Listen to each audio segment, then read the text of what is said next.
All right, hello everyone, and welcome to another episode of Back to the Blockbuster with your host Kiss and Jackson, recording on a Sunday evening. Actually, you know what's interesting? I think we did a Sunday recording back when you were first starting on the show. I think it was like, I think we had to do like it was like Oscar predictions or something that we had to get out before the Monday. That's right. So that was like way early, way early in your run.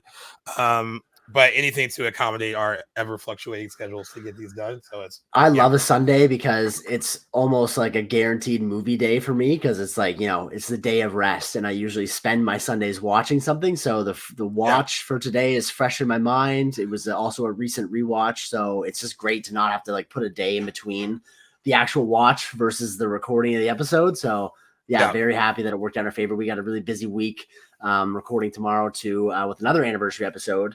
And I know you've been keeping track. What number anniversary episode is Heather's today? I think we're on 7 now. Okay, we're on a good, which is good. I mean, I think we mentioned on an episode that dropped before that last year we did 31 anniversary episodes. Which so we're actually behind pace right now. We gotta crank those numbers up. If we do 2 a month, I know that's the pace we're at right now. We gotta get okay. We have a lot lined up though, so I think we might be all right.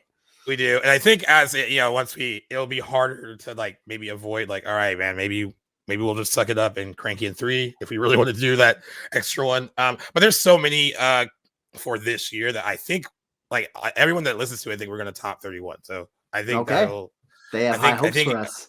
They do have high hopes. And today we are celebrating a 35th anniversary. Interesting too, because we've been doing a lot of teen movies from like my era as anniversaries from like 1998 1999, but it is cool to go back to one from 1989 during a completely different era for the teen film, looking back at Heathers, a 1989 black comedy film, very very very dark satire comedic teen film, written by Daniel Waters, and a fun connection because his brother is Mark Waters, who directed Mean Girls. I just found that out today. Yeah, me too. I looked at that right before. I was like, whoa, I did not realize that was the case. So like a nice little connection there because a lot of people, critics, audience people that have seen the movie think that Mean Girls was heavily influenced by Heathers. And I think after rewatching it for this and being, that's very much apparent. Seen Mean Girls so many times where it's like, it's very much in its DNA for sure. So that's the inspiration behind like my light today color. My lamp color is pink because of the connection to Mean Girls. That's kind of why I decided to make it that color today, because of that connection. But I did not know actually about Mark and is it Dave? Daniel. Mark and Dan. Yeah, I did not know about the connection between those movies, at least with the brothers there being involved in both. So that was kind of fun to see. But of course, definitely associate these movies together after seeing Heathers for the first time last year.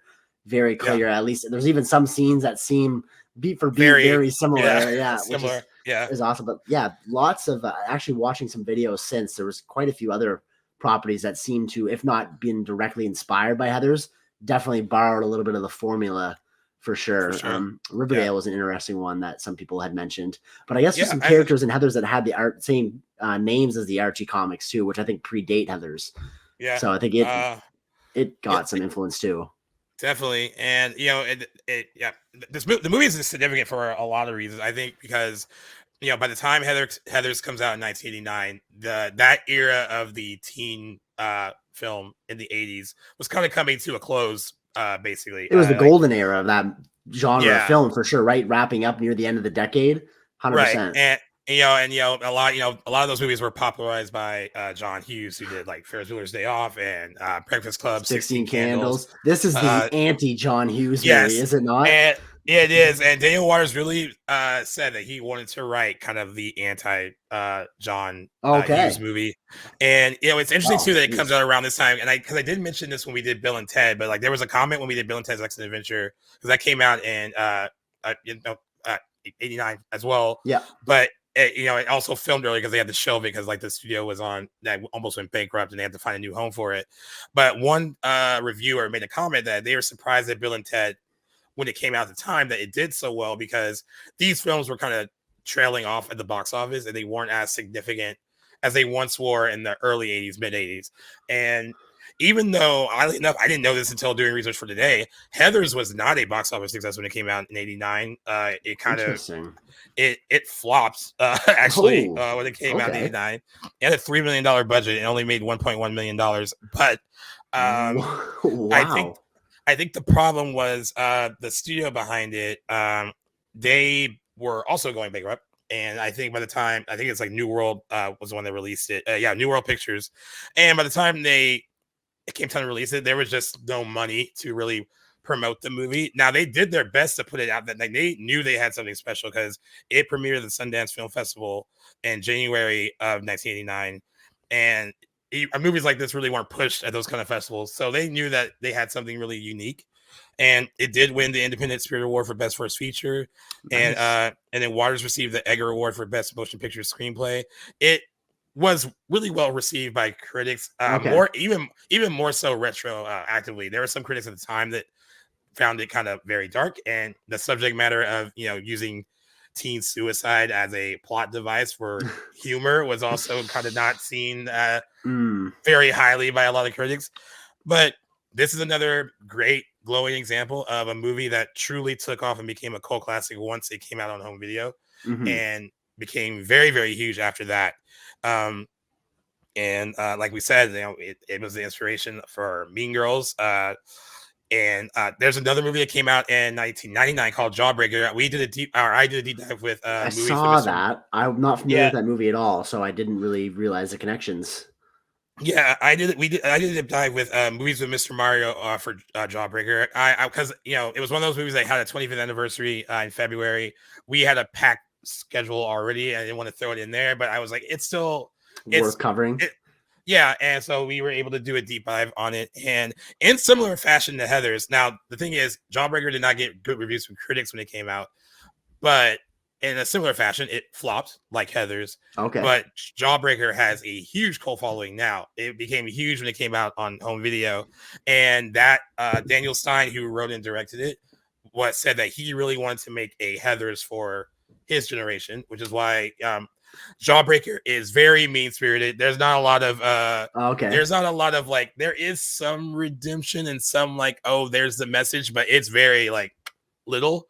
Okay. It kind of embraces how dark it is and doesn't let go of that, which is a lot of people, at the time when Jawbreaker came out, they're like, it feels like almost a ripoff of Heathers, especially because it does involve like, murder and all that stuff too. But I think in the years since, they've seen like the differences in those movies, and they've kind of have their own place in their respective like pop culture. It's a fine line you got to walk as a filmmaker when you want to pay homage to a movie that you're inspired by without directly copying it, even if you're using a different setting or anything. Yeah. So, the ones that are able to pull that off slickly, those are the ones, that go down in history. But I know it's hard. I couldn't imagine like where you draw those lines. I got to see Jawbreaker though. I literally did not know anything about it, but if it's anything in the vein of Heathers, definitely worth checking out. This movie is a lot of fun. It's really fun, and kudos to Mark J. Parker, who he's been on the show a lot. You guys know he's the host of the Release Date Rewind podcast. He actually had the director of Jawbreaker on his podcast to talk about it for his 25th anniversary, and learned a lot about the movie through that too. And they talked about the Heathers connection as well when they spoke about Jawbreaker, and it was really one of those things where he actually said, it's similar to what you said. It is a fine line when you're trying to like pay homage, or if you're inspired by a certain movie. When you watch Jawbreaker, you see the similarities, but it's also its own entirely different beast too. So it's not exactly. I would never call it a ripoff of Heathers, but it definitely kind of took that cue of like, hey, let's like flip the whole like wholesome part of high school and look at the darker parts of high school and make fun of it. And that is, I respect satire. I think that's why a lot of Heathers works, because there is, we've talked a lot about these teen movies that use certain derogatory terms and all that stuff, and in the films at that time, and we're like, hey, it feels like it wouldn't fly today. It feels like it, really a product of its time. Right. I think they get away with it a lot in Heathers because this is clearly satire, and there's not, even though it might come off mean spirited, it's poking fun at it rather than just throwing it around. Yeah. throwing it around just for you the got to sake of the be in joke. on it to really notice the difference between, you know, the mean-spirited dialogue in a lot of moments in this movie and knowing that it's making fun of these, you know, archetypes and tropes that Yeah, of people that would speak this way and how it's yeah, presented in, you know, across other media. But that's what I love, a good parody or satire that works as good as like a movie like Heathers does yeah, is the kind of comedy that I really like steer to. Cause it's, yeah, it's, you're right. It's really the term black comedy that applies to this. That's the yeah, only way that you really, I think it could pass as any sort of comedy. Cause like the nature of it is so dark, but there are yeah. some laugh out loud moments that if somebody didn't know the context and you were just to read some of these lines, they Yeah, might think you're a psycho for laughing at it, but it just comes across so funny in the movie. yeah, definitely. And for those that don't know, the movie stars Winona Ryder. She had already been in Beetlejuice at this point, but this is another big breakout role for her. Christian Slater had been in the movie before this, but this is considered his breakout role too. Shannen Doherty, who plays one of the headers, she would go on to be on Beverly Hills 90210. She was on Charmed. She had a pretty big career on TV as well. And then Lisanne Falk, Kim Walker, and Penelope Milford. The plot portrays four teenage girls, three of whom are named Heather, in a clique at an Ohio high school, one of whose lives is disrupted by the arrival of a misanthrope intent on murdering the popular students and staging their deaths as suicides.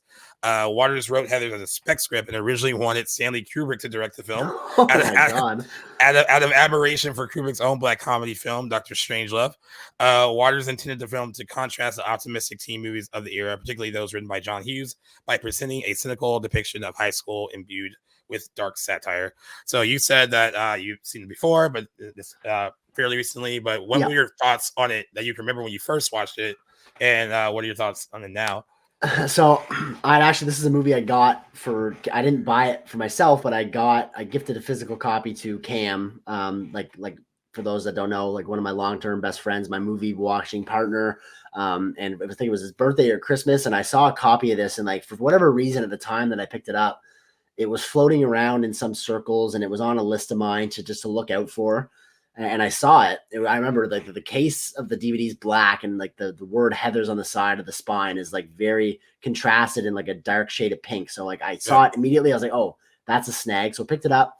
And then a few months later, we ended up watching it together. And I was like, kind of knew that it was like a little bit of the broad strokes of the plot, and that it had been noted as inspiring Mean Girls. And honestly, beyond that, didn't know much. So went in, had a great time with it. Really did not expect that movie it does not pull its punches like I thought a late 80s movie might, in terms of like some of the subject matter and just the horrendous lines that are thrown around at this movie.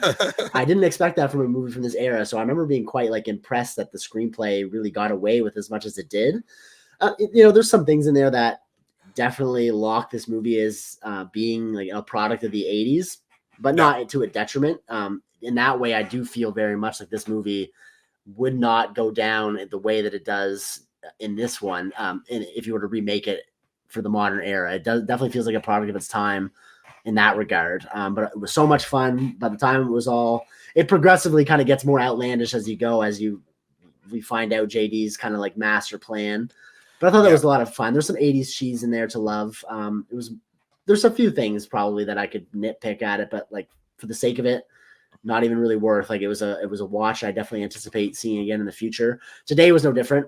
Probably was only I can't exactly pinpoint it. This is exactly why I'm happy that I started logging my watches on Letterboxd, because now I'll be able to go back and like actually find out when I'd last seen something.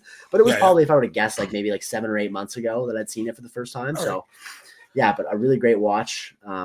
Today it held up. Watched it by myself. It was a breeze. It flies by at an hour and 43 minutes. So doesn't overstay its welcome. Winona Ryder and Christian Slater.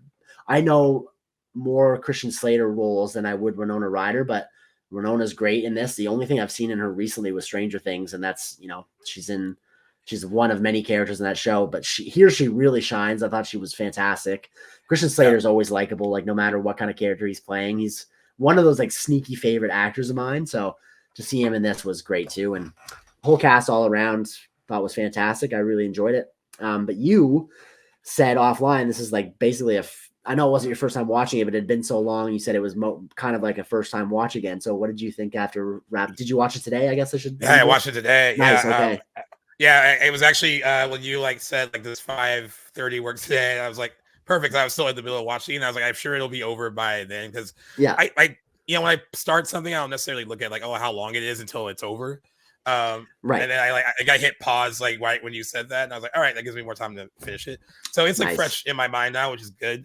But yeah, like I told you, I had seen it before, but it had been a very long time, like very, very long time. Do you know when you think it would have been that you'd seen it for the first time? You know what? I probably was like 20. So Okay. a very long time. Feels like a long time ago. Okay.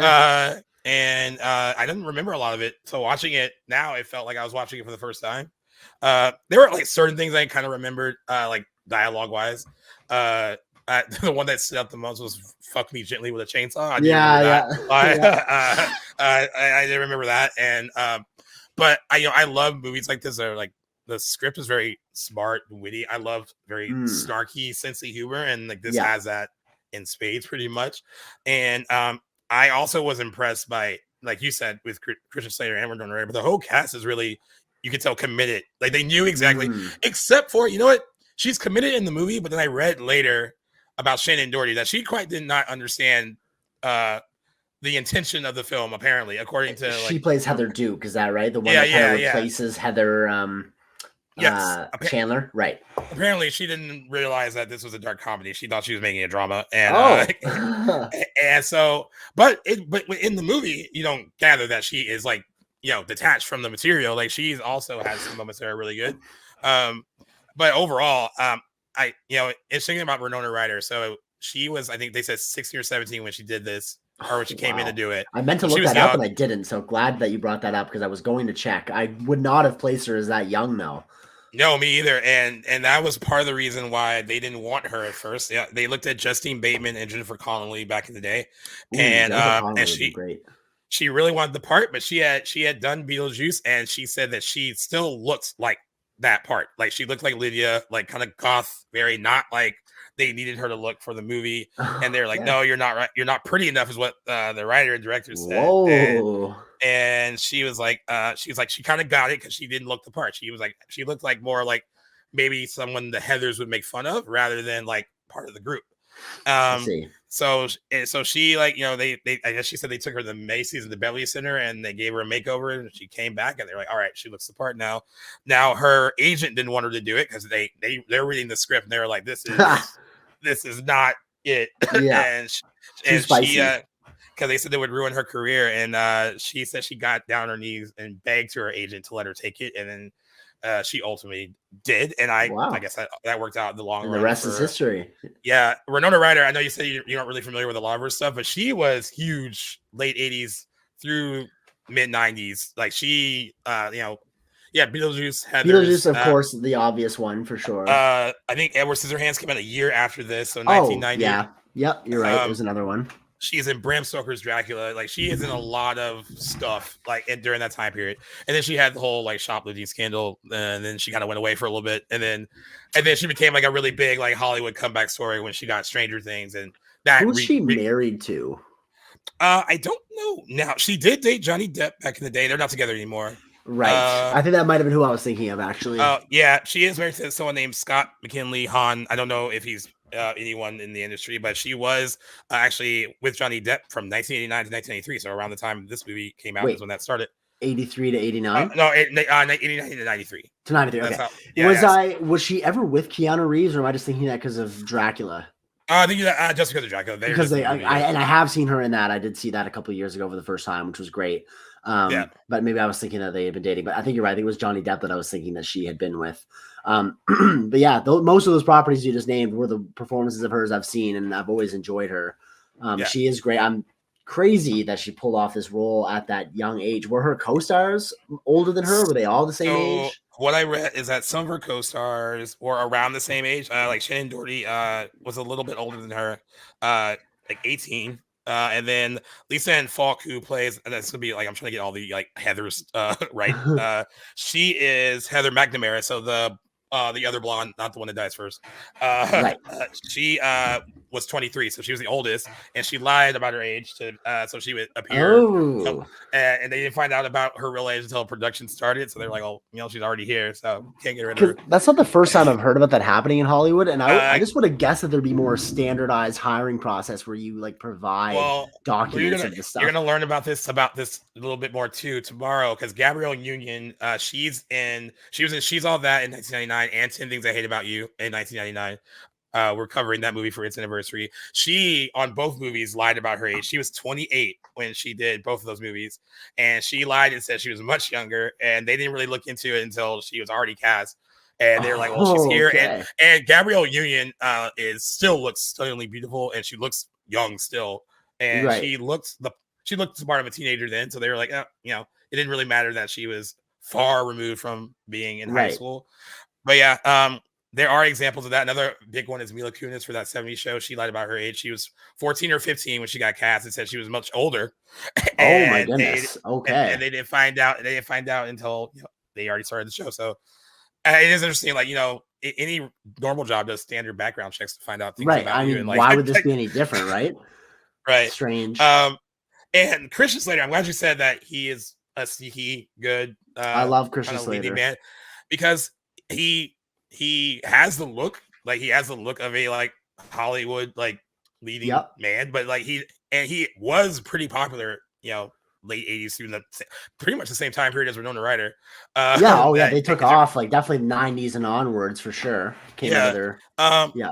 And he's definitely been in some stuff that you like. True Romance is a good True example. Romance is I love that performance. He was in a few blockbuster movies like Robin Hood, Prince of Thieves. He's in Interview with the Vampire. He's been in a lot of big movies, but I always felt that like for someone who had that much talent and who looks the way that he looks, that he probably could have been even bigger than what he turned out to be. He has an interesting career trajectory for sure. For whatever reason, just didn't rise to that superstardom that so many other of his like cohorts at the time would have. You're right, definitely was more low key, but always great in what he's in. Like picked great projects.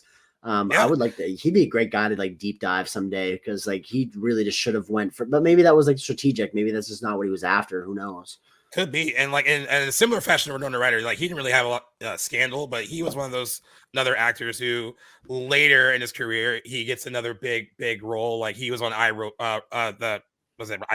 That was with Rami Malek. It was a TV show on the USA. Oh, yeah, not no.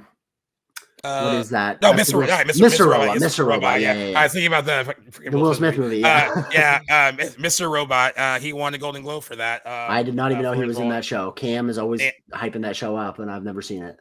So he had a career resurgence after that, and after winning a Golden Globe, he was nominated for a Golden Globe 2 more years after that for the same role, and he has consistently worked. So it's not like he was has been and like never did anything. It's just interesting that he, when I look at stuff that he was in, especially early in his career, like I said, like he has the look to have done so much more. The Hollywood bad boy look. Yeah, and he is also talented. It's not just a product of like, oh, he's a good-looking dude. He actually lives up to it. Yes, he has the chops to back it up. And watching this, he has like, it's the whole like bad boy thing in this. It's also this little mix of like the epitome of cool is kind of in there too, where it's like JD seems a little off, but it's like he also seems like I kind of want to be JD a little bit. Like he seems like he doesn't give 2 shits about anything, and that's cool. And that that. Yeah, he very much. I don't know at what point. Well, I guess this came out just before David Lynch's Twin Peaks show, but there's a character in that show that is very much like JD. Rides around on a motorcycle, black jacket, kind of like that cool bad boy in the town kind of character. And I'd be curious to know if David Lynch was a fan of this movie when he was writing the character. I think that character's name is actually James as well, which is hilarious. Well, I know it's Jason Dean and Christian Slater's name, but still a J name. But I'd be curious to know if that was taken from Heather's because if you ever see or watch Twin Peaks, you'll know exactly what I'm talking about. It is nice. But he really exudes this character, and I think that's why the both of them work so well together because Winona Ryder seems like she's going all in on her character too, Mm-hmm. and they have super good chemistry when they are I was about together. to say I buy their Uh, chemistry, yeah, which you yeah, need to be successful co-leads. This is yeah. always a pairing that I really bought into. And I kind of buy, and you also really buy how they kind of get sucked into this kind of very sick plan with each other, where it's they, she is feeling some kind of way about the hierarchies of high school and what that all means, and Yeah. we've all been there. We know what high school's like. Exactly. So JD really, what I love about it, and there's a line in here that I thought was super slick. I wrote down just to bring up while we were talking about it, but Yeah, there's several times where Winona's character Veronica is like journaling about how much she wishes the Heathers would die, or like they would be out of her life and school would be so much better without them. But it feels like JD really like puts her plan into action and goes farther than she ever really planned on going. And there's a great line after they, spoiler alert for those that maybe haven't seen it, when Heather Chandler, years old. the first and arguably bitchiest Heather, bites the dust in the first like third of the movie. When they're kind of like coming up with a plan to stage her death as a suicide, Veronica mentions to JD or asks him, like, have you done this before? After he's like thinking of, quick things to do to like help cover it up. And it's interesting. Like the camera doesn't give him a chance to answer. The camera cuts and they go to the next scene before he gets a chance to either deny or come up with some quirky response. And I'm like, that just, even though it doesn't say anything, it just adds such a mystique to his character. And we do know that from his own dialogue that his family moved around across the country several times, and he's a very mysterious background. So interesting that kind of leaves that open to what else might he have been up to before he kind of lands in Ohio at the time this story happens. I just really like that detail in the screenplay was really slick. I like that detail too, and I what I gathered from it, it was based on how methodical he is, that this isn't the first time he's done something like this. Yeah. And his he it's way too smart and way too well thought out, and seems like second nature. Right, like, so he is like, he really feels like the brain's running it, and kind of it's running on her emotions on why she wants to do it. And so these two those two things working together is how this succeeds. But like, it really is a lot, his brainchild, at least like getting it to work. And Definitely. so I like that moment too, because I was like, he's definitely done this at other schools or somewhere else. I don't know. It's not his first rodeo by any means. But I actually was surprised, because like, so it's interesting, even though this is satire, and I read some reviews that were like, Heather's feels like they said it feels like a dream world kind of version of high school rather than a real version of high school, which I think Mean Girls also encapsulates that feeling as well. Yeah, very much so. Yeah, but despite that being the case, I do agree with that comment. But I think there is still a lot of realism in its depictions of it, at least in the things that it pokes fun at about the high school experience. So, the cliques, for sure. Cliques, as some people call it. I've always called them cliques, but I get that there's a multiple pronunciation, but they are so accurately portrayed in this movie. Yeah. And I was also like, just like, like I'm looking at Heather's in there, and it's that whole initial setup in the cafeteria where they're kind of going around, like that whole, basically you're seeing who all your players are, who all the jocks are. And then I'm looking and I'm remembering Mean Girls, and Mean Girls has a similar kind of breakdown of its cliques and as well. So like, it's just seeing how like that, and actually that moment has been done in a lot of high school movies since, where it's like, like, these are your jocks and these are your, like, but you're learning about who these people are in different ways. But it's so cool to see it's here. Like, kind of feel like it was originated here. It feels that way, and it makes total sense, because the cafeteria is one of the few, if not the only place in a high school where generally all different types of students would all congregate in the same location, other than like the assembly or something. But the cafeteria is really where everyone is able to go and find their crowd and stay with them. And it's just, you can easily see who's who in the zoo, if you will. Yeah. So it's a great location. You're right. It feels like Heather's really started that trope in like teen high school movies. And then I also, while I'm watching, now it's interesting because like Mean Girls has an anniversary next month, and I think we're going to cover it. I would love to. Like, it makes sense. Yeah. But and it's something I will rewatch. But I've seen Mean Girls so many times that it's in my brain. I know it, and it was hard not to. I'm watching this. I mean, still remembering Mean Girls as well. So like the whole, like, once like Heather Chandler's introduced, right? I was like, oh, that feels like Regina George. That feels like the Regina George of this movie. Yeah. And then one of the things I kept thinking about as that cafeteria scene was playing out, because like it really doesn't pull its punches. Like once the dialogue gets going, like you're like, oh, this is definitely dark. This is definitely not like a safe like high school movie. No. I kept thinking one of the complaints, and there's not a lot about Mean Girls, but a lot of people who compare it to Heather's feels that even though there is some mean spiritedness in Mean Girls, it holds back a little bit compared to what Heather's does. Right. And I kept thinking about that. And I was wondering what you thought as far as, the fact that Heather's doesn't pull any punches. Does that make it kind of a better representation of this kind of dark satire compared to me? Because even Mean Girls, even though there is, I don't want to say there's like a moral in Heather. I guess there is, but Mean Girls kind of has a bigger one by the end of it. This kind of like a bigger what? Bigger like moral at the end of the movie, like kind of like love who you are, kind of moral, and like when she like breaks like the homecoming like crown and like gives a piece to this person, that person. Right. There's more of like a message at the end of the movie. I see what you're saying, and it loses some of its like mean streak by the end. I was wondering if you thought that one is better than the other for, like, I think Heather's, because it doesn't do that. It's better in its own right because it doesn't quite go there. I'd say I would counter that there's a little bit of that in Heather's at the end. It's definitely not as poignant as it is in Mean Girls. There's definitely a much bigger, flashier scene, like you said, when is it Kaylee? I can't remember her first name. Katie. Yeah. When she's breaking out the tiara and passing around, you're right. But there's a little bit of that, I think, at Heather's when Veronica approaches, and I'm going to forget her name. Give me one moment here. Where is she in the cast? The character they're always making fun of. The heavier. Yeah, exactly. I just can't see her in the cast, so I'm forgetting her name. But she does approach her. Like the very last scene ends with them two, and she asks her. She's kind of the character that is like the butt of the jokes is like earlier in the movie she had like attempted suicide and was injured, and she's kind of driving through on her little scooter in the hallway, and Veronica asks her to kind of hang in on the day of the prom because they both didn't have dates, and just to hang out and have some girl time. And Martha, by the way, Martha, thank you very much. Martha. And then the camera kind of lingers on them as the credits are rolling, and they're just kind of continuing down the hallway. It felt kind of like she was breaking free from like the other, like the cliqueness and getting distancing herself from like who was left in the story at that point.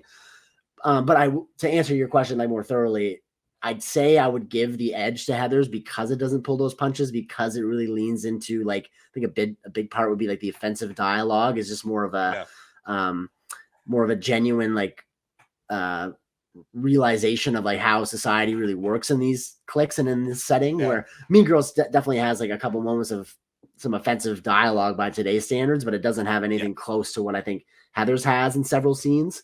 And I think that like, I think both movies definitely work in what they're trying to do. But if I were to give the edge to one of them, I would say Heather's, because it just really doesn't pull any punches. Yeah. I agree. Clear winner? Yeah. Do you agree? Yeah. Yeah, I think, and I love Mean Girls. I mean, I think like that Mean Girls is like, I think no matter how old you are, there are still in my groups of friends, it's a wide age group of people we hang out with from like their mid-20s to late 30s. Yeah, and it's for everybody. That movie is still heavily quoted within our group a lot. Yeah. And it doesn't need any kind of inspiration for it to happen. It's almost like second nature for some people to like bring it up. And I guess that would give like it's a slighter edge because like our friends are quoting Heather's, right? But that's right. But there are so many great one-liners from Heather's that should be quoted. I don't know why they're not. Like a lot. Heather says to another, it's Heather Duke that has like, I don't know, and forgive me, I don't know if it's anorexia or if it's bulimia, but where she like induces vomiting. Yeah. There's a scene where I think it's after Heather Chandler dies and Heather Duke is eating like a chicken drumstick in the gym. Oh yeah. And someone goes, "Come on, Heather, where's your urge to purge?" Like that is fucking hilarious. Like, why do people not quote that more? There's like a million of those throughout the movie. But you're right. Mean Girls is definitely more of a cultural phenomenon, and it's still like it gets referenced at work. Like to me, like it happened on Valentine's Day, fell on a Wednesday this year. I was wearing a pink shirt just to be festive, and we were talking about on Wednesdays we wear pink. Like still comes up in so many different social circles. You're right. Yep. You're right. And I think what and I think it's because of when Mean Girls came out compared to when this came out. I think even in 2004, it would be hard to make something as mean spirited as this without being like, okay, guys, you have to like throw in like this is the moral of the story. It can't all Right. be like completely snarky and evil.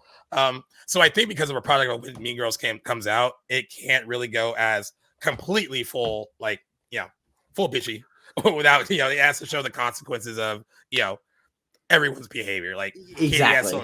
Kitty has to learn that like, hey, like who she once was is who she is, and like all this other stuff like that's in that movie.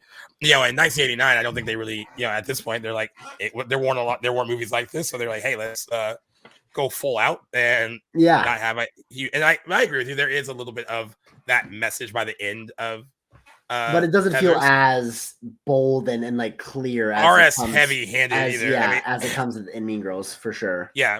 So the fact that it maintains its mean streak throughout, and I was surprised to learn because I guess in the original script, JD actually did blow up the high school. And Okay, that would yeah, not have flown with yeah, ratings boards, I'm yeah, imagining. he blows up the high school, and then there's like this kind of like surreal kind of prom-esque heaven sequence where everyone's there. Yes, and That was the Martha has a original. moment to Yeah, shine, right? Yeah.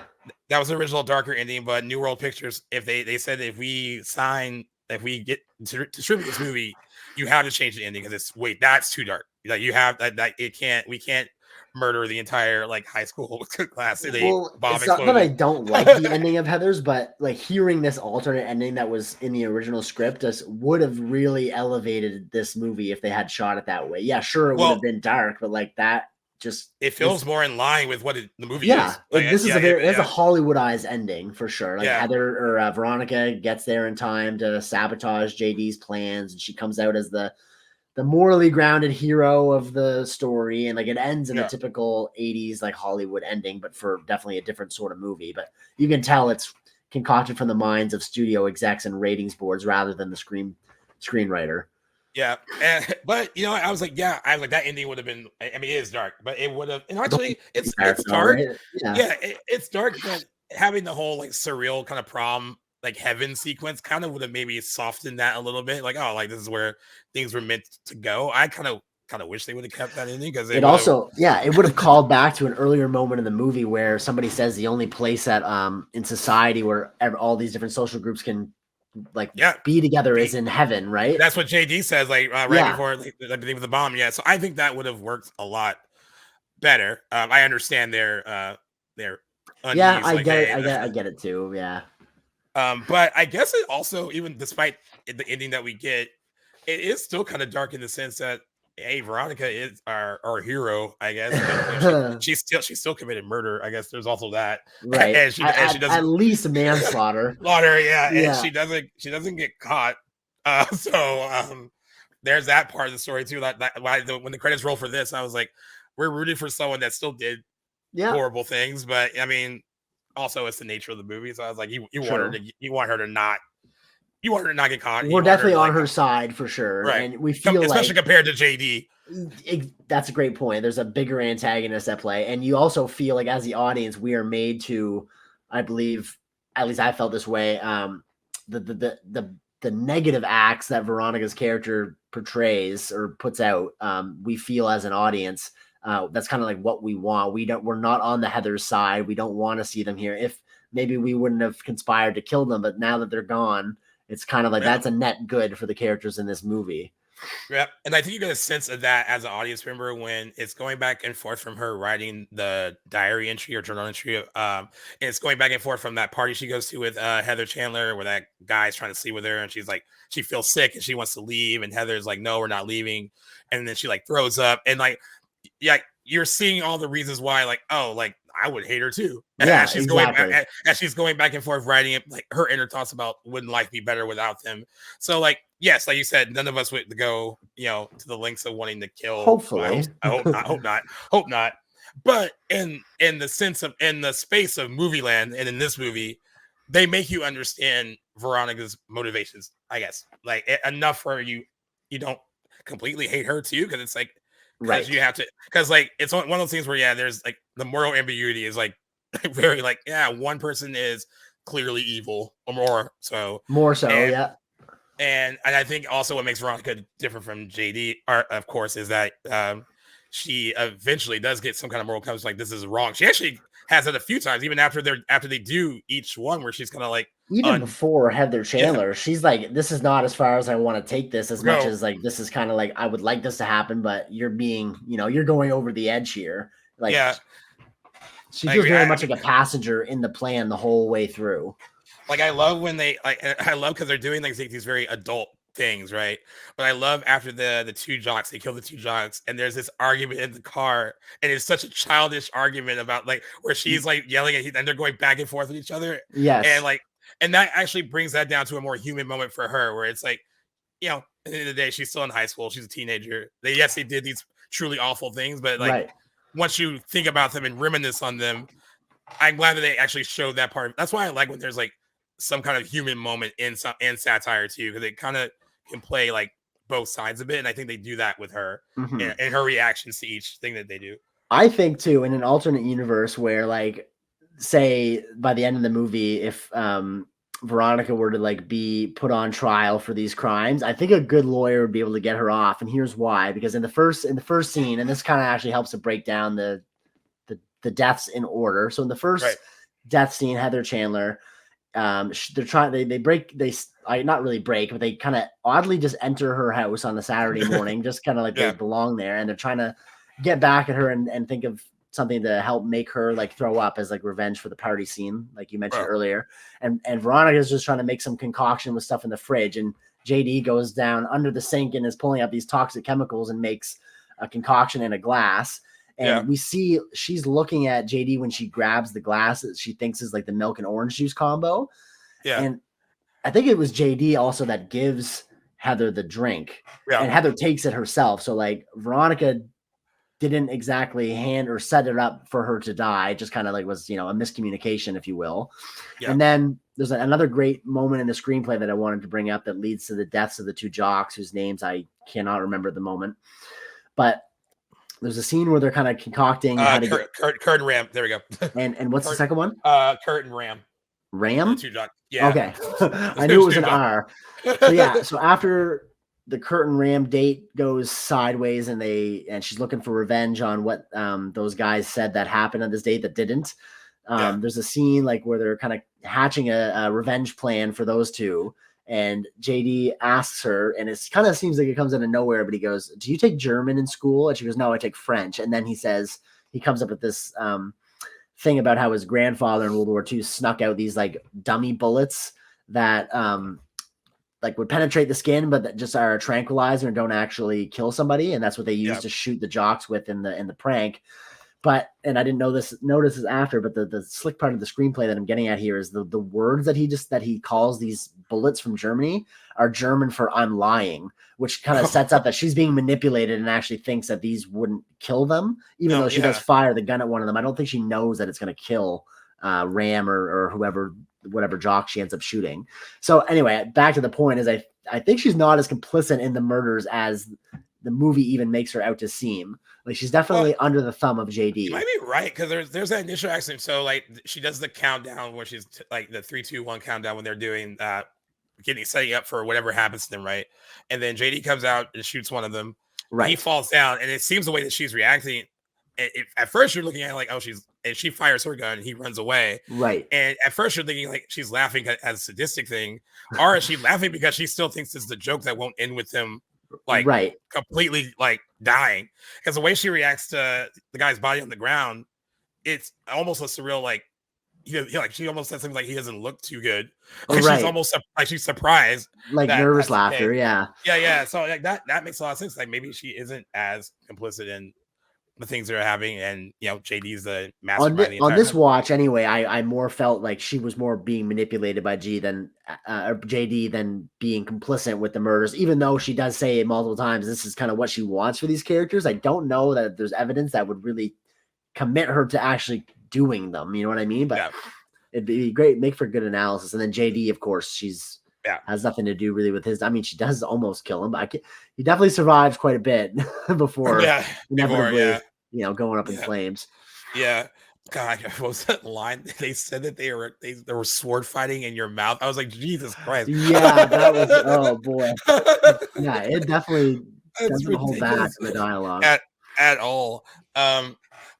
Speaking of like some of the things in the movie, I guess that scene in particular, because I was trying to think of because I don't know what the social climate was when they made this, as far as like setting up a joke where these two jocks, uh, they're making a suicide pact, not a real one, of course, like, but that's what that's what they're using as like, you Right, know, setting up a suicide pact between these two jocks who were secretly lovers, and being that they would be so ashamed of like being gay and getting caught, that's right. why they do this, right? I just wondering, like, because it's funny here, like even though it's so like, wow, that's like very outlandish and Yes, so offensive, but again, it's satire, so it's funny. right. But I was like, dude, I wonder what it was like then seeing that for the first time, being like, oh, like, is that too far, or like, yeah, That's a great question, and I found myself while watching this movie thinking, like, I wish I could have watched this in the context of the '80s. Like, I think so many things would just hit so much differently than they do now, knowing yeah, what we know and like how society has just progressed since '89. Some things are clear. I do think though that scenario and how the death of those jocks is handled, especially like with one of their fathers at the funeral, and how that's hilarious, he man. like proudly proclaims to the audience, he Yeah, goes, "My son was gay and I loved him anyway," or whatever. It he's just like, I comes love my across as gay so son. yes, yeah, like very much parody, right? Yeah, However, I do feel like there's a sense that scene is more ahead of its time, because from what I gather, I don't imagine that what we know now about like the closeted male's experience was right, quite so out there in '89 as it is in the 2000s. So I yeah, did see some comments afterwards and some videos about how that scene has aged, not poorly, but like it's kind of come to light that it was actually more accurate than the screenwriter yeah, intended at the time. Although it is made in a parody satirical sort of sense, but kind of yeah, closer to true life than I guess he would have thought at the time. yeah, But yeah. yeah, Yeah, I thought that. Yeah, I thought that was such. I too agree with you. I wish I could have seen it in like that '80s it kind would of have been lens. so much Uh, different, I'm sure. But wondering like what the audience really thought about it, and like I mean, of course, like the way critics reviewed it then, like I wanted to know what they like. There's a little bit of what they thought about it then, but a lot of mm, the reviews I found were like retroactive, like in the years since, yeah, and exactly. I and didn't see any and initial reactions either. and very much praised. I mean, he has a 93% on Rotten Tomatoes. Like it's very Oh much praised wow. as like a pinnacle of the teen movie. Okay. And probably because it's the anti-teen movie. Yeah. It doesn't play things really sweet. I was also dying laughing at the funeral for Heather Chandler, and all those people praying over her The and their inner inner monologues for the monologues are like, prayers. yeah, Yes, I was about to bring that up. Actually, that was a was great scene. so funny. Like the one jock that's going back and forth, like I I think think that's he's like, what? Ram. Yeah. Yeah, why would you kill such a fine piece of snatch? And like I was just Jesus, dude. And then And he's then like he's like, "Oh, having I'm a just joking. conversation I'm with joking." himself. He goes, "Yeah, Yeah, dude, he's everyone's like, so sensitive these days." yeah, and he's like, after he says the joke, he's like, "Oh, I hope you know that was a joke. That was a joke." And like he's like talking to God that way. I thought that was funny. And then the one kid that like is praying for her, then also prays that he gets into Harvard, and like completely like Yeah. negates her. Like, yeah, I thought that whole sequence was really Mhm. funny. And then Heather Dukes is also hilarious too. Like you just get an eye on like who these people really are Definitely. during that moment. That's like probably one of my favorite scenes in the movie. I was dying Yeah, me too. laughing. Definitely a standout scene. Another thing that I love, and it's present all throughout the movie, and I can't remember what movie we just covered where the same thing was going on, but the color contrast and the wardrobe for I think it's most poignant with Veronica and Heather Chandler. Heather Mhm. Chandler is always clad in red, even like Yeah, belongings in her house, her room, the carpet that she falls on when she dies. It looks like a big blood-soaked red carpet. She's always the red polo ball. All her yeah, outfits are red, and Veronica's almost exclusively has blue in her wardrobe, and it's just yeah. great color contrast that I just am curious, like what. Clearly, I don't know if it was a directing choice or if it was a screenplay choice, but I'd be curious to know the motivation behind why they're. I mean, because they're both primary colors, but and then JD is always clad in black too, which is kind of he's like the standout. But I Yeah. always love color details are always something that is a standout to me, and it's so Yeah. consistent in this movie more so than any other. Yeah, I agree. It actually Mm. makes like the characters stand out a bit more, and like Hmm. their personality traits stand out a bit more. Like I think, Hmm. and like the choices for Veronica's wardrobe, it kind of keeps her on like the fringes a bit. Like she's not quite them, Right. and Yeah. and also she's not quite JD either, but like she could easily flip. It's Yeah. like Exactly.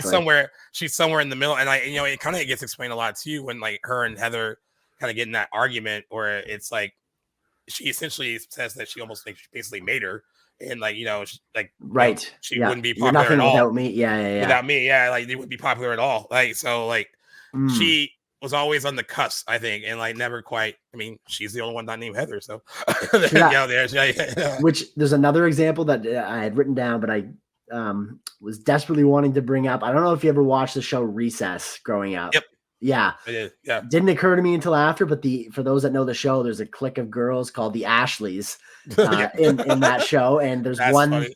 Yeah, Spinelli is the one that's not actually an Ashley. I think there's 3 or 4 of them, but yeah, definitely from Heather's. Like, couldn't Yeah, convince me otherwise. But I thought that was super funny when I clued into that. I was like, that is so hilarious that a kid's cartoon that I grew up watching was definitely inspired by this in some way. yeah. I actually didn't Yeah, even think about that. Like, because I do yeah, remember that detail about the show. That's funny. Yeah, yeah. like everything And they're that's the cliquey Heather's girls that are always opposite. like, yeah, Yeah, that's funny. but definitely funny. The very Um, far-reaching influence from this movie.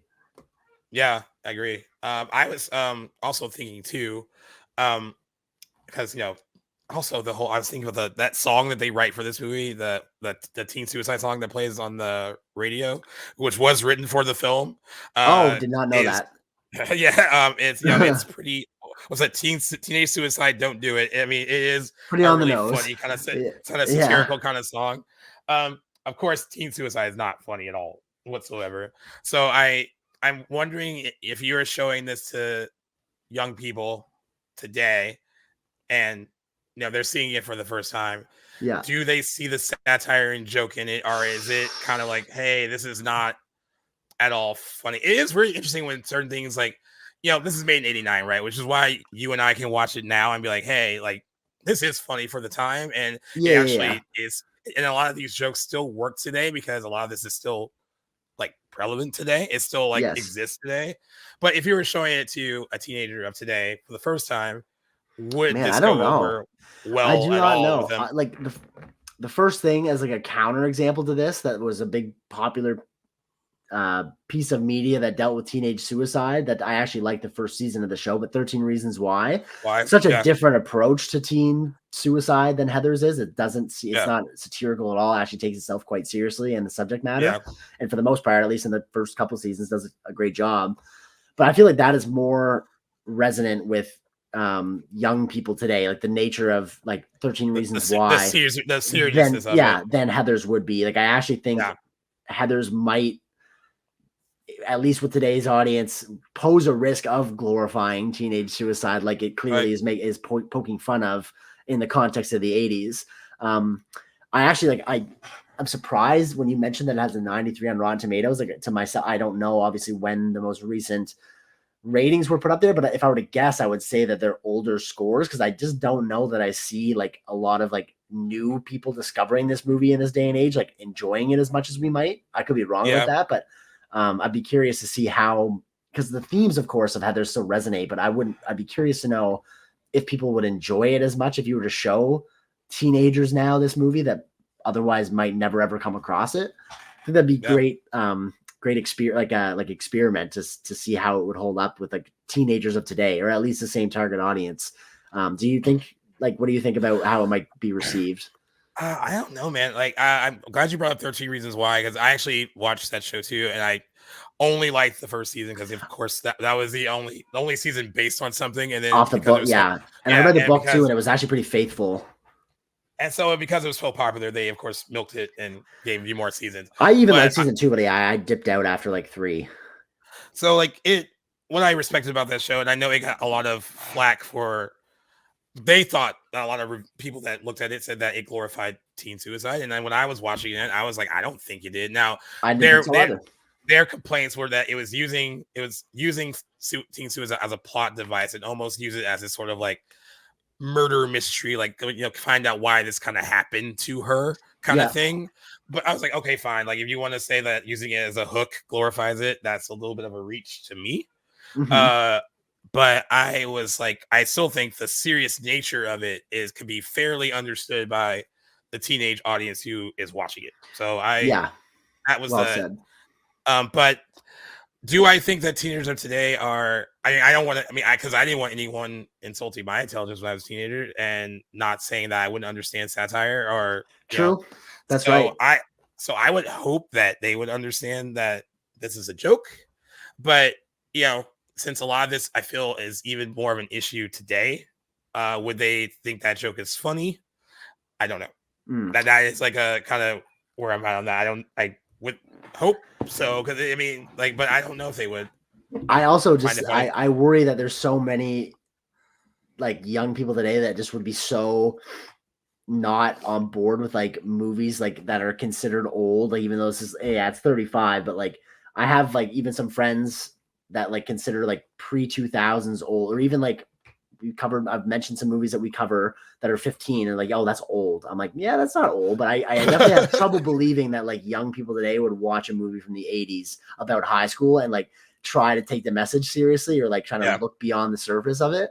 But I might just be not giving them enough credit, but that's just like my initial thoughts. Like, but if you were to find a group that were to actually try and watch it and sit through it and gleam at what's under the surface, I just have a feeling that it wouldn't be as like well regarded, because I just feel like, and I could be wrong, I mean, I'm not in high school anymore, but there's just such an animosity towards like older content these days that I just feel like, but it really, it's sad, because that puts so many people off great pieces of content like really Heathers, like some of the best era of movie making. But really does. Oh well. I gotta want to piggyback a little bit off what you said about like what because it is considered an older movie and what that all means.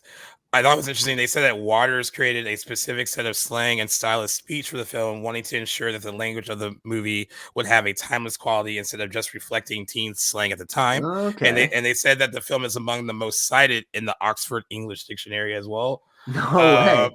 And I was wondering, because like you said, there are things about it that feel of the time period. It feels, some of it does feel very 80s. Yeah. But I did think while watching it, in terms of the dialogue and how characters interacted with each other, a lot of it didn't feel specifically like 1989. I actually got the vibe that I could hear some of that today. And I think he mostly got that approach right. I think it does feel, at least in the dialogue and their interactions with each other, does feel a bit timeless and not so much in the 80s time capsule. And I was wondering what you thought about that. There's a few moments more probably that I can bring to mind on the spot. I do feel like some of the interactions that do make it feel grounded in the 80s is the clearly satirical conversations that Veronica has with her parents. That seems like stereotypical, like this is what you'd expect, like the family dynamics from the 1980s. But on the opposite end of that, where I think there is more timeless quality to the dialogue between JD and his dad, where they sort of like talk to each other from the other's perspective, where like JD greets his dad as if he was his dad talking to his son, and his dad does the same thing. I thought that was super neat, and like definitely adds like a timeless quality to their interaction. Like that doesn't seem like the way that people would, like a father-son would interact in the 1980s. Perhaps some might, I don't know. I thought it was a really quirky thing that kind of added to the relationship, even though it's not explored that much.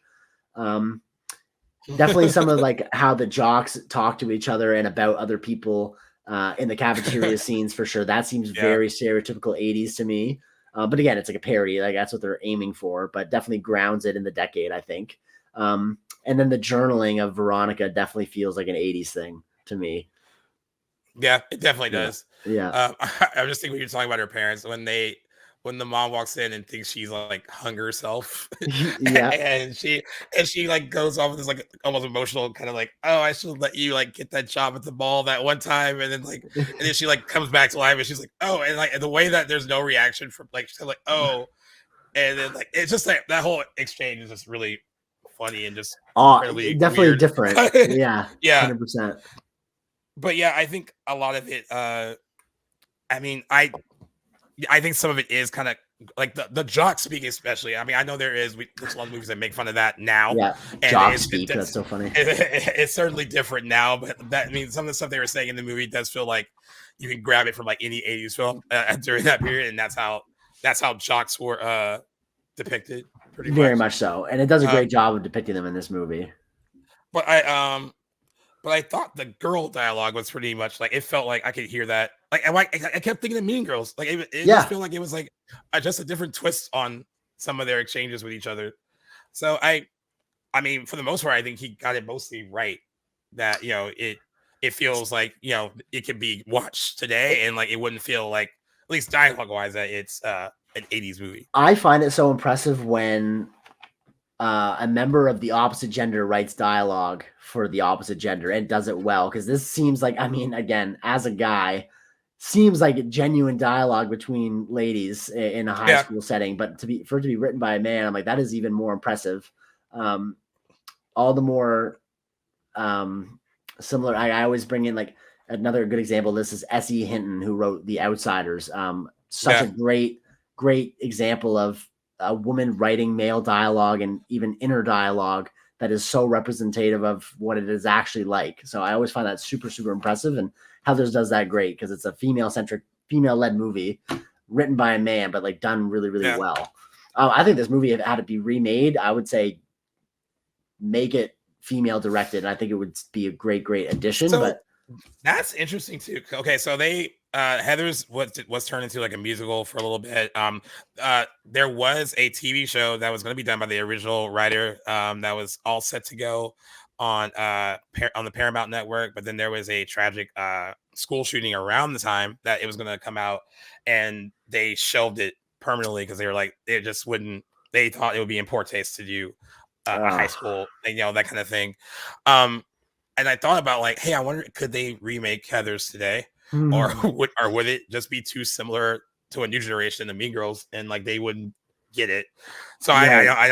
I do kind of wonder like what that would look like, or if that would even be possible at this point. Could they do it? I think it'd be cool to try, but how it would go down is anybody's guess. Yeah, that's true. But yeah, there's like some really good dialogue. Like I like the "Did you have a brain tumor for breakfast?" That's what Hannah Chandler has like a lot Yes, she of like does. In her the really good line. relatively short screen time, she does have a lot of great one-liners. Yeah, and then Winona Ryder has the reference to her vomit, the "lick it up, baby, lick it up." That's the Yeah, way she says it is really like effective and good.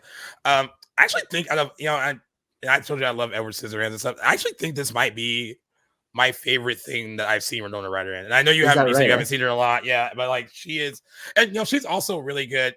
It's interesting because it's interesting watching her and knowing what she was like in Beetlejuice and seeing her here because she plays like the anti-teenager in Beetlejuice where she's just so sullen and goth and like she hates her parents and like she's just so emo. Yeah, And then she plays this version of like a teenager, which is completely different. So there's like you already see at that age like the range that she kind of had to go back and definitely. forth. But yeah, she's really fun here. Like she's really like you can tell that like we said, like she really wanted the part, and you could tell once she got it that she wanted to prove that like this is why I wanted it so bad. So Yeah. Well, coincidentally enough, while I don't know what stage the screenplay was at when she had received it, but I guess very around the same time, a girl from Winona Ryder's high school actually did commit suicide, which kind of emboldened her to approach the screenplay. And I saw a little bit of an interview with her where she was describing how sickened she was with the like kind of like fake outpouring of grief for this girl by people who did not associate with her, and that is very much a big theme in this in this movie. movie, yeah, And I yeah. think that kind of galvanized her to work in this movie, which I think comes across in her performance because she's very committed. You totally buy her as like who she really is as a character, and yeah, I think it's really clear she and she does that all notwithstanding, she just does a genuinely great job in the role too.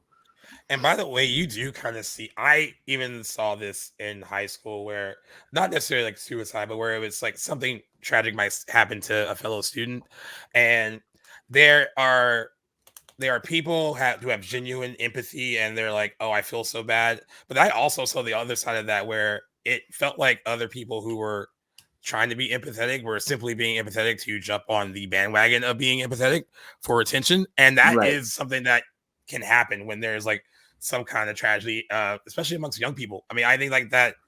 And I think that's the reason why it's so easy to be made fun of here, because it can really happen. Like it could be really, it becomes another Definitely. thing to like kind of you ride the coattails of like that experience. Um, there is like I guess a recent like real life example. There was a kid who met a girl online. They were basically like, well, he met her in person before.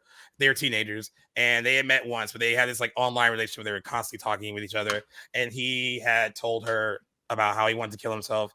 And then eventually she encouraged him to do it. And he did. Yes, this And rings a bell actually. and that was the whole case of like, it was the first one of those cases where it was like, hey, you can you charge with someone with like murder if they weren't there, if there was no like her words were like the weapon basically, right? Right. And her reasons for, and that they learned from like her just talking to her friends and all the stuff that they found in her texts and writings, she wanted attention for losing her high school boyfriend. And and that is and that is a that is a serious instance of like that happening. But I think that's, watching it be made fun of here, it's like this is not too far off from like how No, these things 100%. happen, Yeah. kind of happen. It's like And just exploitative yeah, fundamentally. Yeah. right. Like there, you even see in this scene where like there it's the news coverage and like and I love when like Heather Duke's on like two different channels, Yeah. and she's like, did you talk to like every news outlet? Yeah. How And then many did there's you that, run to? Yeah. and then that one girl is saying how much like she misses her or like whatever, and like Veronica was like, they didn't even like each other. Like, Yeah. what are you talking about? That So scene like, where they're watching the coverage is actually hilarious. yeah, so like you see it there too, and I think that I think, like I said, through that satire, and even though it's funny, you do kind of see like this can be like a product of like human nature too, where it's like, yeah, this some people do ride the coattails of tragedy just for attention, Yep. and that's not a good thing at all, but it does happen. And I like that the movie makes fun of it. I also like that in their attempts to kind of get rid of, like, when they want to get rid of Heather Chandler, and you would think like that. I think they kind of thought like in death people would be really honest about how they felt about her, and it was the opposite. They like she became more popular after she Yeah. died, and I love that they played that angle up too. Like Same and then here. and in the sense with the two jocks, it was like, yeah, this big secret came out, but then you have the dad, like, who is like very much like, I wish I would have known you were pansy. I would have loved you anyway. That kind of thing. Like, even though the dialogue is harsh, he's like, he still would have loved his gay son. So like, Yeah. even that isn't like, doesn't have the effect that they, intended. Right. Right. So I love how it kind of flips all those things on its Just head a bit. part of a really smart screenplay. Yeah, I agree. Yeah. And so where do you think this kind of like, so I actually don't know I mean, I've exposed you to some of these teen things from my era and stuff, but I don't know how many other like teen films from any era that you've actually like seen. But like, where did this kind of like stack up for you compared to most of them?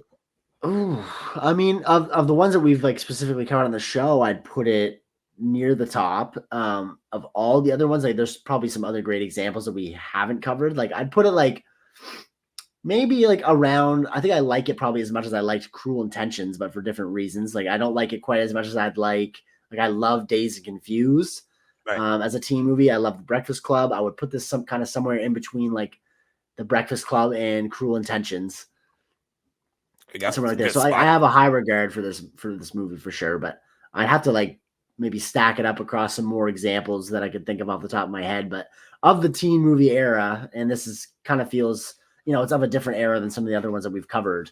But definitely for all intents and purposes, like one of my, I guess I could say, yeah, one of my favorites of the genre, probably overall. Yeah, probably mine too. It's ahead of its time in a lot of ways. I think that's a Ahead of lot. its time, very much so. Yeah. I think it's the reason why it really works. And it's ahead of its time. It still speaks on a lot of the experiences that young people are going through today. And that's what, it's funny because he wanted to write like the anti John Hughes movie, and like what I've always felt about those John Hughes movies is that those are timeless. Like I watched The Breakfast Club, and even though it's a 80s movie, I watch it in today's lens perfectly, where like a lot of the stuff that's in that works still today. And a lot of John Hughes movies were like that, where it didn't really felt like it was like trapped in the 80s.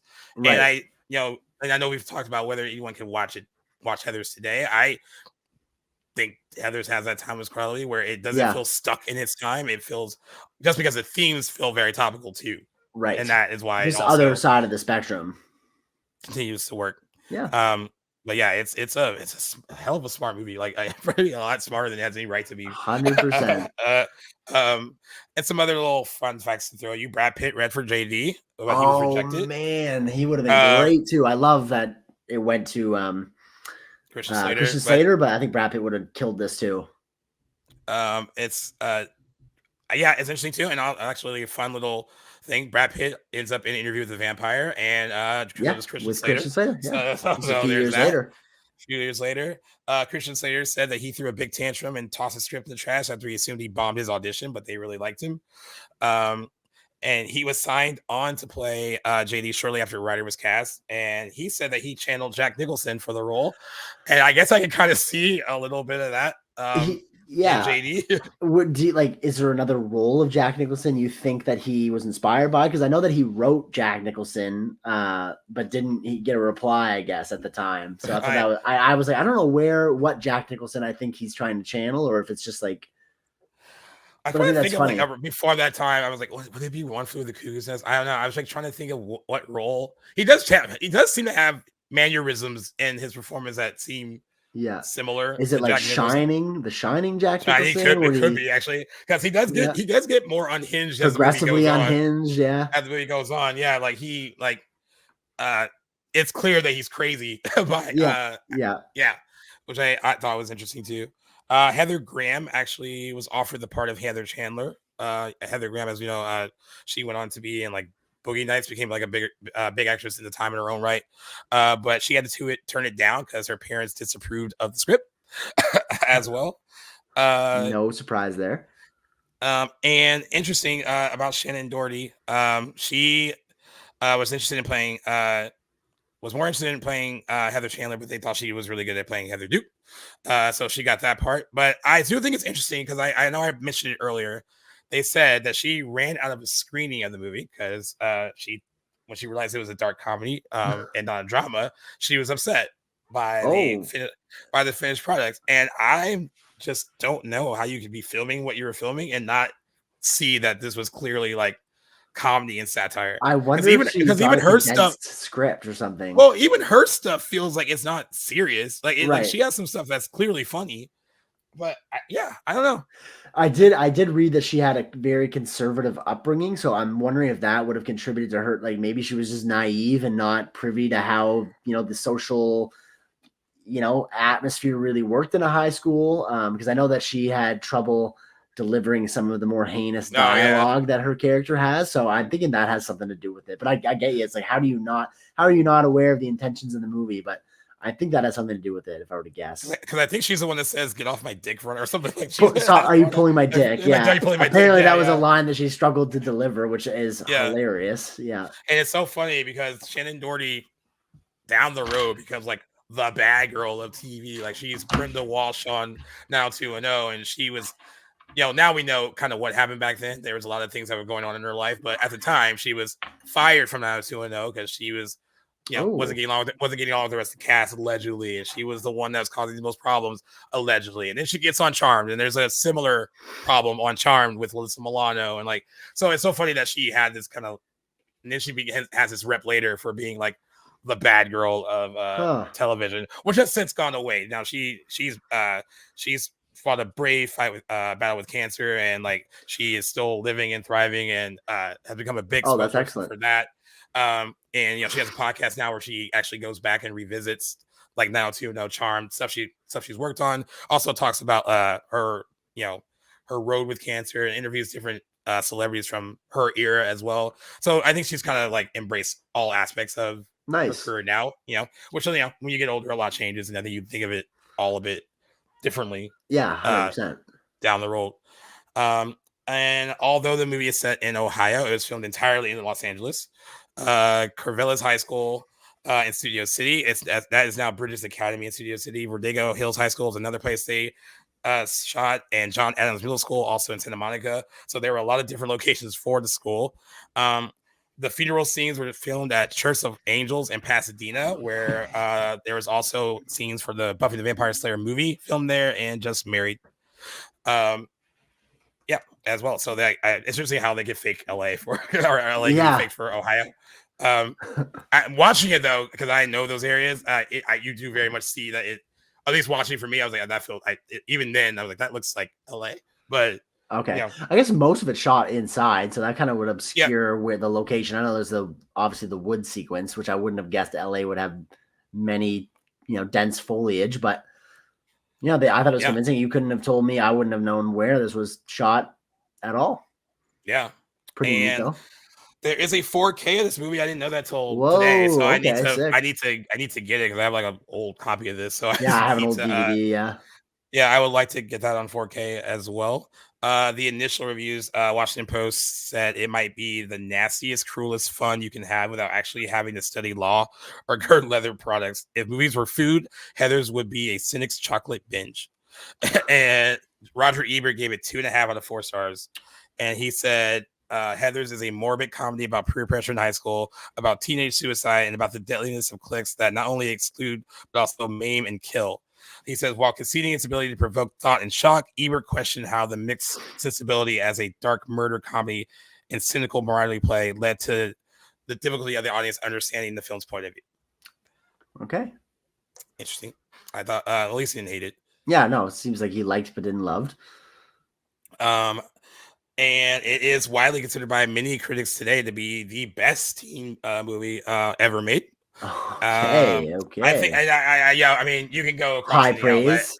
You can Yeah. go across any outlet. Everyone's gonna have a different one at the top of their list. But I'm not. I don't think Love to see it's the praise for it though. yeah. And then academics today have likened Heather's to other films popular during the 80s and early 90s, which characterized domestic youth narrative as well. And they also listed Jawbreaker as a huge inspiration, like we mentioned earlier, and Mean Girls. I would be interested to put up a poll actually to see what people like more, Heather's or Mean Girls. And I know it's gonna be a generational thing when they vote, probably. For sure. Yeah, I feel like it'll skew Mean Girls, but probably because more people have seen it. Yeah. And I guess this is the time when we Were you give ready? our scores. Yeah. Who wants to go first? Well, I guess I'll go because I have my mind made up. Like, to me, letterbox scoring, I think I give this a 3.5 out of 5. Like, I think it's, like you said, timeless, very, very darkly humorous, which I always appreciate. It's a really, really well thought out, methodical satire, which, definitely pulls at my cinema heartstrings, I guess, if you will. Yeah. Very solid cast performances, slick screenplay, smarter than you might think at first glance, and it held up great on rewatch, so I couldn't ask for more than that. Yeah, really, really like it, and it probably put a few years between rewatch, but I am excited to check it out again down the road. Very excited to see Mean Girls again and look for the inspirations. And I'm just looking forward to like watching future teen movies and just see if they borrow from Heather's. Yeah, I think what's going to be interesting now, like whatever ones we cover moving forward, that might be in your head now, like how much any of them might have been inspired by it. I would be curious actually because I haven't to watch this with a girl because I've seen Mean Girls with a bunch of girls and like they are like, yeah, spot on, this is in our hearts, the kind of thing, right? And I would be interested to see like what a girl would think about it to kind of get their perspective on it too. But I give it 4. Okay, nice. And I think it's because the rewatch felt like a new watch because I hadn't watched it in so long. Right. And it felt very fresh and new and just really funny to me. And like you said, it's a really smart script. It's ahead of its time in many ways, like we said already. The performances are spot on. Yeah, I mean, if anyone's wanting to see where a lot of some of these future stars kind of emerge, they emerge right here. So that if you're interested to see where Winona Ryder kind of broke out, even though she had Beetlejuice, this was another big role for her, and Christian Slater as well. It's really cool to see like where like this talent was kind of fostered and like where it went afterwards. And oddly enough, Daniel Waters as a writer and hasn't really done. I mean, he's done other stuff, but nothing that stood up like this. And he was a co-writer on Batman Returns, which I thought I didn't know that till today. But that movie went through like a lot of script changes, and if we ever have to cover that movie, it's it's a hodgepodge of stuff that kind of Okay. happened while they were making it. But yeah, it's interesting when someone makes, some people write like one really great movie and then I It's don't know like what happens. I know. And there's probably countless examples of that happening. I always find it so interesting. Like, but some people just got that $1 million idea, and that's all there is in the tank. But glad Yeah, it got made. yeah, I am too, and I thoroughly enjoyed it, and I think we both highly recommend it to anyone Absolutely. who hasn't seen it. And it was good to do a anniversary. I know we've done a lot of teen movies for our anniversaries, but it was good to do one that wasn't from the 90s. However, we are recording one from the 90s Yeah. tomorrow. Tomorrow. But it'll be interesting to like have this fresh in our minds, and then watching that, because I'm probably going to watch 10 Things tomorrow just because it's just Yeah, fresh me in as my well. brain. Yep. Having this in our mind and then looking at that is kind of see if there's any similarities there too. But yeah, Definitely looking forward to that watch. Without further ado, I yeah, think that's everything we had. Fantastic. Well, guys, if you are still here, thank you very much for joining us on another episode of Back to the Blockbuster. If you liked what you heard today, please check us out anywhere you guys get your podcast. We got 160 other episodes for you guys to binge and check out. As always, Gaius, always a pleasure. And guys, tune in. Later in the week, we will have our episode about AI dropping this week. And we also will be with guest Mark J. Parker, where we break down 10 Things I Hate About You. Lots more content coming your guys' way. And again, check us out anywhere on Facebook or where you get your podcasts at Back to the Blockbuster. And we will see you next time. Gaius, as always, my friend, take care, and we'll see you tomorrow.